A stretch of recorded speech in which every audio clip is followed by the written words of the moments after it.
Hi, I'm Dwayne Lessner, and we're going to be talking about heterogeneous cluster support in AWS. In AWS, we use placement groups to provide high availability and redundancy for our cluster by spreading the data across different partitions. In AWS, depending on the region, we can go as high as 7 partitions. When we fill up the placement group, we'll start going and spreading the data on the same partitions again. But we're keeping in mind that we're achieving rack awareness, so one copy of data is never going to be on the same partition. Now, in a recent addition, we're allowing you to mix and match node types. So you start out with one node type, and then you're allowed to add type B. The node types do need to be similar. So in the case of like an i3 bare metal, you can add an i3EN, and likewise the reverse. And we also do the same for the M5D with the Z1D. Now let's go take a look at this in practice.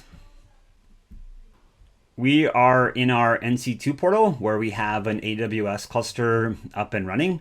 If we go and take a look and update the configuration, we see that we're running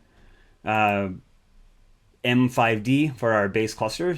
And so now if we want, we can add additional node types. So if we go ahead and add these two nodes to our cluster, we do want to add in multiples of whatever the RF factor is as a best practice. So we're going to add these two nodes here.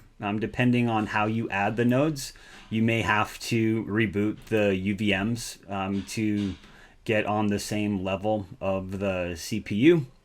So that's really all you need to do. So we're going to add these two nodes. It'll give you just the same warning what we just discussed. So we'll just hit save.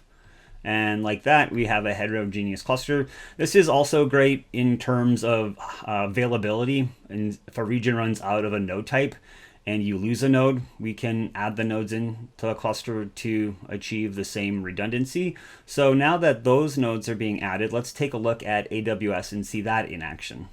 So here in our AWS console, we have the original M5Ds for our cluster, and then we also have the Z1Ds being added.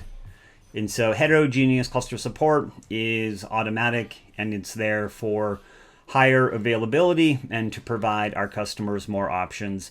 We'll see you in the next video.